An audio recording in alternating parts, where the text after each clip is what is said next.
গণ অভ্যুত্থানের পরে পুনরায় প্রমাণ করেছে যে কেন তাদের বাংলাদেশের রাজনীতি করার অধিকার নেই।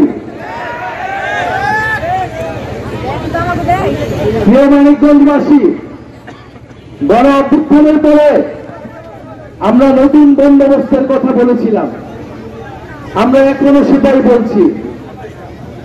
গণ অভ্যুত্থানে হয়তো আমাদের সাথে অনেকেই ছিল, অনেক অংশীদার ছিল, কিন্তু সবার স্বাস্থ্য এক ছিল না। শেখ হাসিনার পতনে সবাই এক ছিল, কিন্তু নতুন রাষ্ট্র বিনির্মাণে সবাই এক ছিল না। অনেকে চেয়েছিল পুরনো রাষ্ট্রের পুরনো আইন কানুন পুরনো সিস্টেমে শুধু তারা ক্ষমতায় যাবে, আমরা সেটা বিরোধিতা করেছিলাম। ফলে আমাদেরকে নতুন রাজনৈতিক দল করতে হয়েছে। আমরা জানি আমাদের নিরাপত্তা দেওয়ার কেউ নাই এই রাষ্ট্রে, আমাদের নিরাপত্তা দেওয়ার জন্য শুধু রয়েছেন আপনারা, এই গণ অভ্যুত্থানে অংশ নেওয়া ছাত্র তরুণ জনতা। আমরা শুধু আপনাদের ভরসায় রাজপথে নামি, রাজপথে আছি। আমরা বলেছি যে আমাদের জীবনের কোনো মায়া নেই।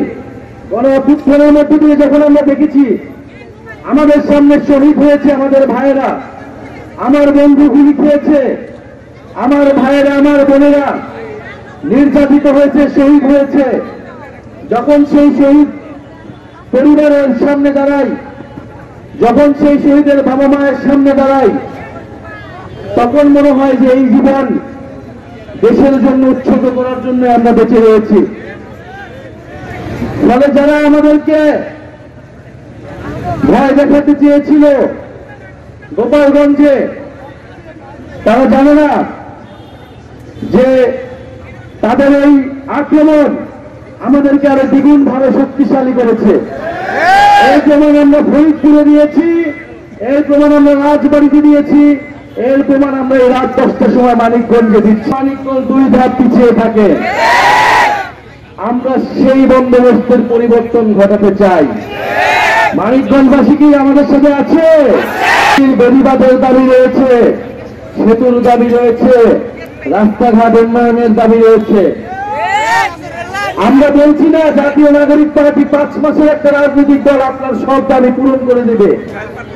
সেই বুড়ো রাজনীতিবিদদের মতো প্রথাগত রাজনৈতিক দলের মতো মিথ্যা প্রতিশ্রুতি আমরা আপনাদের কাছে দিয়ে যাব না আজকে এখানে।